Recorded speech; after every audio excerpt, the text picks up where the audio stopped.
वध कर गए। यदि उस समय ये सब मान जाते, आज अपने को इतना कष्ट उठाना नहीं पड़ता और न ही इतनी इस दास को न मेहनत करनी पड़ती। -0 से ये ज्ञान प्रारंभ हुआ है।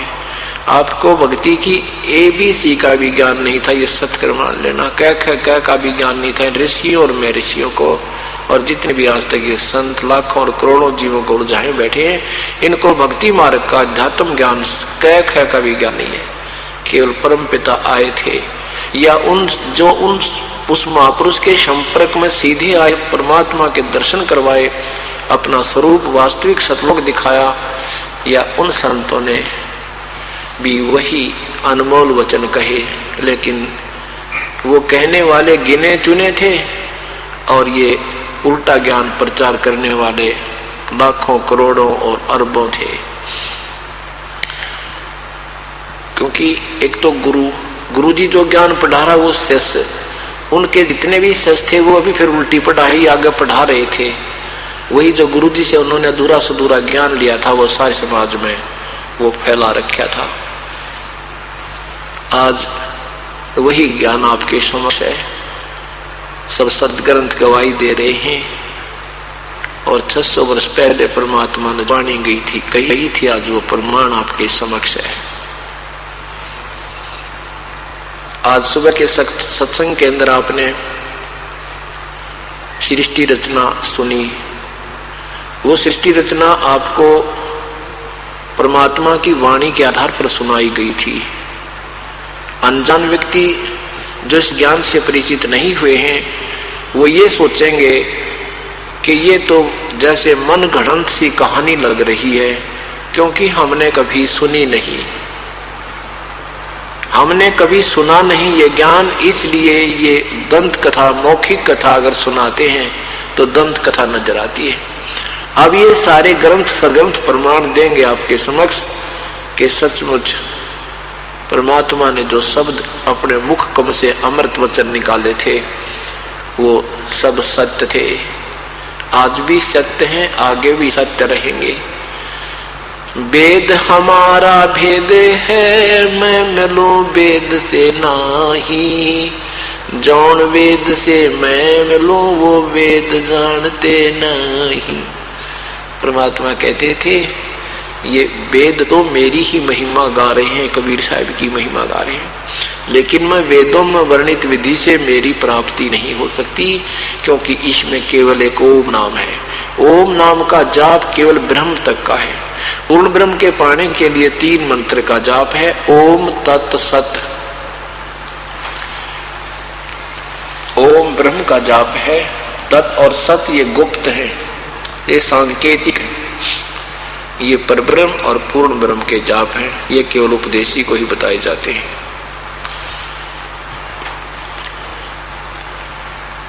आप दिन में सत्संग सुन रहे थे,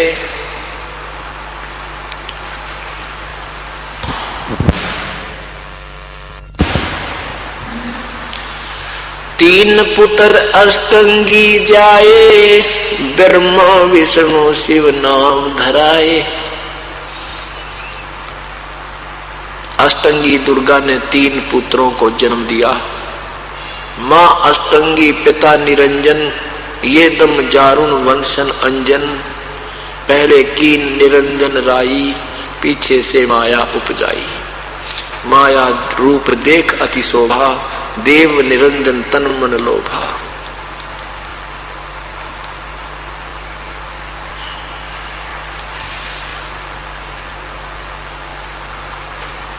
कहते हैं दुर्गा के और काल ज्योति निरंजन ब्रह्म, काल रूपी ब्रह्म के संयोग से ब्रह्मा विष्णु और शिव की उत्पत्ति हुई।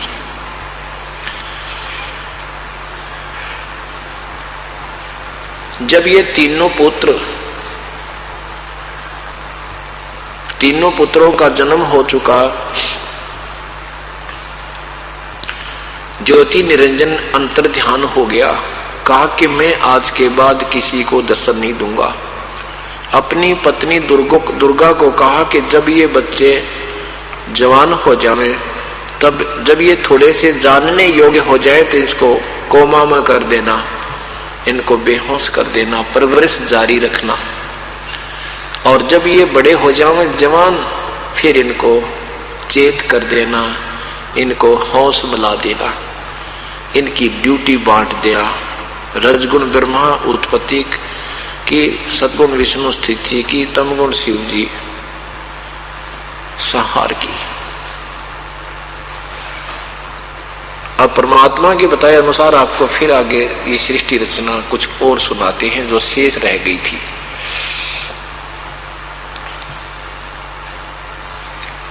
जब ये बच्चे बड़े हुए, दुर्गा ने इनको होश में ला दिया, तीनों को इकट्ठा कर दिया और तीनों से कहा कि तुम अपना अपना कार्य सुनो। इन तीनों ने कहा कि माता हम इस कार्य को कैसे करेंगे, पृथ्वी नजर आ नहीं रही, सब जगह जल ही जल है। दुर्गा ने इन तीनों को एक विमान में बैठाया और इनको अपनी शक्ति से इनके विमान को आकाश में उड़ा दिया। ये इनका विमान कहां गया, वो ब्रह्मलोक में पहुंचा। वहां एक ब्रह्मा और देखा, एक विष्णु और देखा, एक शिव जी और देखा। ये कहां गया इनका विमान, ये देखिएगा, ये एक ब्रह्मलोक है, एक ब्रह्मांड है, एक ब्रह्मांड का लघु चित्र।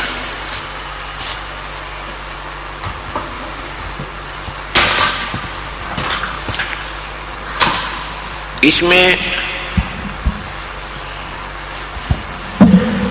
ये ब्रह्मलोक है, ये ब्रह्मलोक है, ये एक ब्रह्मलोक है।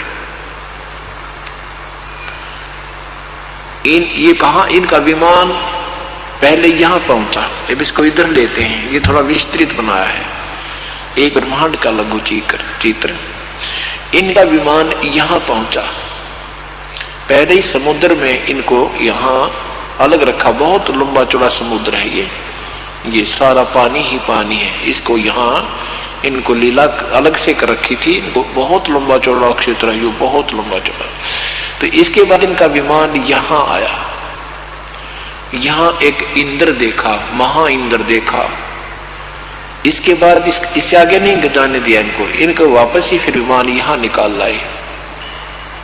यहां से विमान इनका यहां रजोगुण प्रधान क्षेत्र में, जहां ये काल स्वयं ब्रह्मा रूप में और दुर्गा सावित्री रूप में विद्यमान थी, यहां एक ब्रह्मा और देखा। उसके बाद फिर का विमान यहां आया, शिव जी के एक ये तमोगुण प्रधान क्षेत्र है। इसमें यहां काल ही सदा शिव महाशिव रूप में, काल रूप शिव रूप में यहां, और दुर्गा पार्वती रूप में यहां रखी होती है।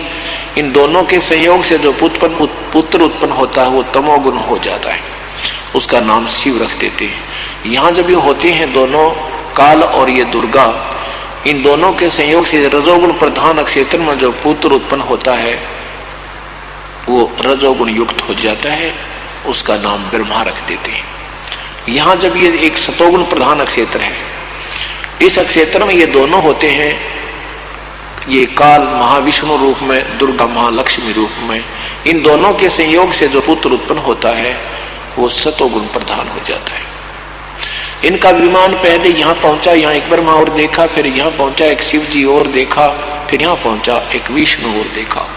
इसके बाद इनका विमान फिर वापस इससे होकर के और यहां आ गया, यहां इधर से दुर्गा के लोक में आ गया। अब ये प्रमाण आपको दिखाते हैं शिवपुराण और देवी भागवत महापुराण में। परसों भी आपको शाम को दिखाया था, आज फिर दिखाएंगे, क्योंकि बच्चा जो पहली क्लास में पढ़ता है वो 1 वर्ष तक A for apple, B for book, C for cat, यानी उनके रट्टे लगाता ही रहता है, तब जाकर के कहीं वो उन अक्षरों को पहचानने योग्य बनता है। इसी प्रकार आपका रट्टा लगवाया जाएगा, क्योंकि आप पहली क्लास के बच्चे हो, कोई द्वितीय कक्षा का बच्चा है, कोई चतुर्थ कक्षा का बच्चा है। तो इसमें समागम एक साजला स्कूल है। इस सत्संग में बीए से लेकर पहली से लेकर पीएचडी तक की शिक्षा सामूहिक दी जाती है। तो इसमें बड़ी क्लास के बच्चे भी होते हैं, छोटी कक्षा के बच्चे भी होते हैं, उन सब के लेवल का ही पढ़ाई कराई जाती है, इकट्ठा ही ये ज्ञान दिया जाता है। अब आपको दिखाते हैं जो दास ने परमात्मा ने हमें बताई और दास ने उसका आगे व्याख्यान किया है वो सत्य है, क्योंकि हम अपने सदग्रंथों को सत्य मानते हैं, उनमें कोई शंका हमें नहीं थी, अभी नहीं है। और हो सकता है अगर 50 वर्ष और नहीं ये मार्ग शुरू होता तो ये सब सदग्रंथ बदल दिए जाते इन स्वार्थी लोगों के द्वारा।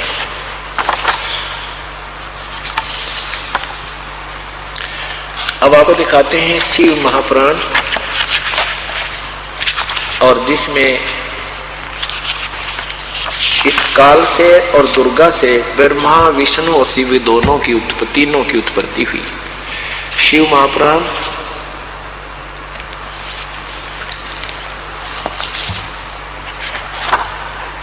ये कहां से प्रकाशित है? गीता प्रेस गोरखपुर। ये देखिए संक्षिप्त शिव महापुराण, शिव पुराण, मोटा सचित्र मोटा टाइप, संपादक हनुमान प्रसाद पोदार, और इसके प्रकाशक हैं गोविंद भवन कार्यालय, प्रकाशक है गोविंद भवन कार्यालय, गीता प्रेस गोरखपुर। गीता प्रेस गोरखपुर से प्रकाशित मुद्रित है। गीत रुद्र संहिता का ये 6वां अध्याय है। यहां देखना इधर,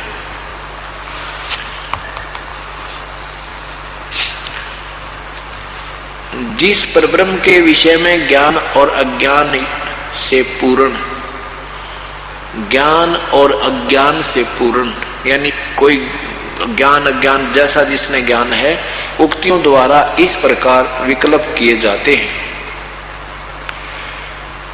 उसने कुछ काल के बाद द्वितीय की इच्छा प्रकट की, उसके भीतर से एक से अनेक होने के संकल्प उदित हुए। तब उस निराकार परमात्मा ने, ये काल ज्योति निरंजन को निराकार कहते हैं, उस निराकार परमात्मा ने अपनी लीला शक्ति से अपने लिए एक मूर्ति माने आकार की कल्पना की है। वो क्या बन गया? जो मूर्ति रहित परब्रह्म है उसी की मूर्ति भगवान सदाशिव हैं। अर्वाचीन और प्राचीन विद्वान इन्हीं को ईश्वर कहते हैं। ये भगवान सदाशिव बन गया वो काल, क्योंकि वो उसने कसम खाई है, मैं अपना वास्तविक रूप में कभी किसी को दर्शन नहीं दूंगा। जो गीता जी में कहा, गीता जी में अर्जुन को दिखाया कि अर्जुन ये तेरे से पहले भी किसी ने नहीं देखा था और आगे भी कोई नहीं देख सकता है, तो मैंने तेरे पर कृपा करके दिखाया है। वो अर्जुन पर कृपा थी, अर्जुन का हार्ट अटैक हो गया होता उसने देख के, और कई तो कृपा करके दिखाते रहते। अब भगवान सदाशिव हैं, वही जो आकार में आ गया वो ज्योति निरंजन, वो सदाशिव यानी महाशिव रूप में प्रकट हो गया। अर्वाचीन और प्राचीन विद्वान इन्हीं को ईश्वर कहते हैं। उस समय एकाकी रहकर सब इच्छा अनुसार विहार करने वाले उन सदाशिव ने अपने विग्रह माने शरीर से स्वयं ही एक स्वरूप भूता शक्ति की सृष्टि की, अर्थात अपने शरीर से एक औरत निकाली जो उनके अपने शरीर अंग से कभी अलग होने वाली नहीं थी। उस पराशक्ति को जो अंदर से स्त्री निकाली काल ने, ब्रह्म ने, यानी शरीर के से निकली जो उसके मत है, उस पराशक्ति को, उस औरत को, उस स्त्री को प्रधान प्रकृति गुणवती माया बुद्धि तत्व की जननी तथा विकार रहित बताया है। वह शक्ति अंबिका कही गई है। उसी को प्रकृति कहते हैं, सर्वेश्वरी भी कहते हैं और त्रिदेव जननी, तीनों देवताओं की माता, देव जननी, नित्या मूल कारण और मूल कारण भी कहते हैं। सदा शिव द्वारा प्रकट की गई उस शक्ति के 8 भुजाएं हैं। ये भी प्रमाणित कर दिया कि वह 8 भुजा वाली दुर्गा है। अब ये क्योंकि ब्रह्मा कथा सुना रहा है, इसको क्या कहते हैं नीचे देखो। वे जो सदाशिव हैं उन्हें परम पुरुष, इन काल को ज्योति निरंजन को ही ब्रह्मा बता रहा है, उसी को परम पुरुष ईश्वर, शिव, शंभु और महेश्वर कहते हैं। यहाँ देखो ये सदाशिव कौन है? वो काल है। वे अपने सारे अंगों पर भस्म रमाए रहते हैं। उन काल रूपी ब्रह्म ने, उस काल रूपी ब्रह्म ने एक समय, एक ही समय शक्ति के नाथनी साथ, ये नाथ शब्द गलत लिखा है, शक्ति के साथ शिवलोक नामक अक्षेत्र का निर्माण किया था। उस उत्तम अक्षेत्र को काशी कहते हैं, जो प्रिया और प्रियतम रूप शक्ति और शिव यानी पति पत्नी रूप में जो परमानंद स्वरूप हैं, उस मनोरम अक्षेत्र में नित्य निवास करते हैं। मुने शिव और शिवा ने प्रलय काल में भी कभी उस क्षेत्र को अपने सानिध्य से मुक्त नहीं किया, यानी वहां रहते हैं ये। यहाँ देखो देवर से एक समय उस आनंद वन में रमण करते हुए शिवा और शिव के मन में यह इच्छा हुई कि किसी दूसरे पुरुष की सृष्टि करनी चाहिए, यानी कोई पुत्र उत्पन्न करे। ऐसा विचार करके शक्ति सहित यानी दुर्गा के साथ सर्वव्यापी परमेश्वर शिव ने अपने वाम भाग पे 10 अंग पर अमृत मल दिया। फिर वहां से स्वयं एक पुरुष प्रकट हुआ, एक बालक की उत्पत्ति की पति पत्नी व्यवहार करके। उसका नाम क्या रखा? दुर्गा और काल ने। तदंतर उस बालक ने, वो पुरुष ने, क्योंकि ब्रह्मा सुना रहा है, ब्रह्मा जो बोल रहा है, जो उत्पन्न हुआ था जो बच्चा, उस पुरुष ने परमेश्वर शिव को प्रणाम किया। उस भगवान ने जो बालक रूप में प्रकट हुआ था, स्वामी मेरे नाम निश्चित कहिए और काम बताइए। उस पुरुष की यह बात सुनकर महेश्वर भगवान शंकर हंसते हुए मेघ के समान गंभीर वाणी में उससे बोले। यू काल बोला ज्योति निरंजन शिव रूप में। शिव ने कहा, वत्स बेटा, व्यापक होने के कारण तुम्हारा विष्णु नाम विख्यात हुआ। भगवान विष्णु ने सुदीर्घ काल तक बड़ी कठोर तपस्या की। यहाँ देखो अब कहते हैं, अब ये 6वां अध्याय समाप्त हो गया। ये रुद्र संहिता का 6वां अध्याय यहाँ समाप्त हुआ। ये 7वां शुरू हुआ। ब्रह्मा जी कहते हैं, ब्रह्मा जी बता रहे हैं देवर से, तत्पश्चात विष्णु की उत्पत्ति के पश्चात कल्याणकारी परमेश्वर सांब सदाशिव ने पूर्ववत प्रयत्न करके जैसे विष्णु उत्पन्न किया था, मुझे भी अपने दाहिने अंग से उत्पन्न किया। मुने उस महेश्वर ने मुझे तुरंत ही अपनी माया से मोहित करके नारायण देव के नाभि कमल में डाल दिया और लीला पूर्वक वहां से प्रकट किया। इस प्रकार उस कमल के पत्र के रूप में मुझ हिरण्य गर्भ का जन्म हुआ। मेरे 4 मुख हुए और शरीर की कांति लाल हुई। मेरे मस्तक त्रिपुंडरिक रेखा से अंकित थे। तात भगवान शिव की माया से मोहित होने के कारण मेरी शक्ति, ज्ञान शक्ति इतनी दुर्बल हो रही थी कि मैंने उस कमल के सिवा दूसरे किसी को अपने शरीर का जनक या पिता नहीं जाना। मैं कौन हूं, कहां से आया हूं, मैं किसका पुत्र होकर उत्पन्न हुआ हूं और किसने इस समय मेरा निर्माण किया है, जन्म के दिया। अब ये विचार करने की बात है कि ब्रह्मा जी कह रहे हैं कि मुझे नहीं मालूम मेरा कौन पिता है, कहां से मैं उत्पन्न हो गया। और जो इसने ये अटकल लगाई है, ये कबीर परमात्मा ने ब्रह्मा जी को सुनाई थी कहानी, सृष्टि रचना बताई थी, तो इसका जची नहीं हुआ बात। इसने सोचा ये तो वैसे ही कह रहे हैं महात्मा जी, और वो निराकार परमात्मा ही है, उसी ने सदाशिव रूप धारण किया है, उसी ने अपने अंदर से आप ही या दुर्गा निकाली है। अब वहां तो इसने ला रखे तुक्के, वो सुना सुनाया मालिक का ज्ञान भी नकल, क्योंकि नकल में अकल की आवश्यकता होती है। इसको कॉन्फिडेंस नहीं था, इसलिए गोल मोल कर डाला। आगे जो बताई हैं वो कथाएं बिल्कुल सही बताई हैं कि इस काल और दुर्गा से विष्णु की उत्पत्ति हुई और मेरी भी उत्पत्ति हुई। अब यहां आपने देखा कि उसने स्वयं अपने शरीर से दुर्गा निकाली नहीं, परमात्मा ने काल के अंदर से दुर्गा निकाली थी। इसे सिद्ध हो गया कि विष्णु और ब्रह्मा की उत्पत्ति सदाशिव अर्थात काल से और दुर्गा से हुई।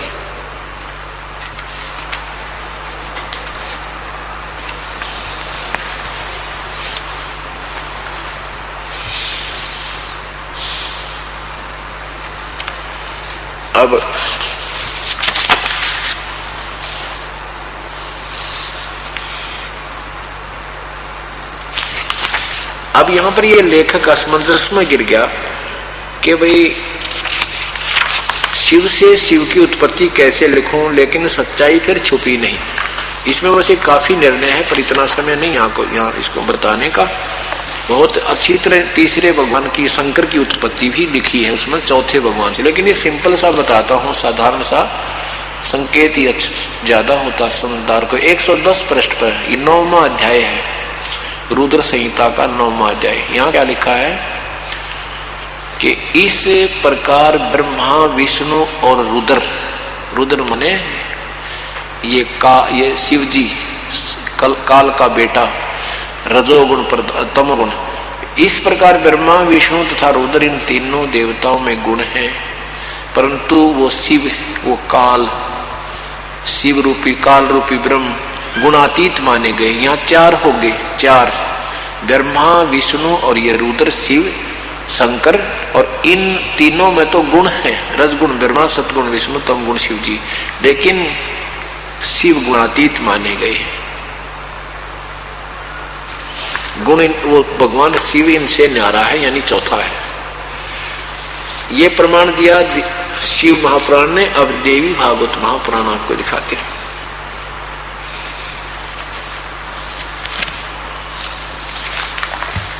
गीता जी के अध्याय नंबर 2 के मंत्र 53 में लिखा है कि अर्जुन, जब तेरी बुद्धि नाना प्रकार के भ्रमित करने वाले ज्ञान युक्त शास्त्रों से हटकर एक तत्व ज्ञान पर स्थिर हो जाएगी, तब तो तू योगी होगा, तब तो तू भक्त बनेगा।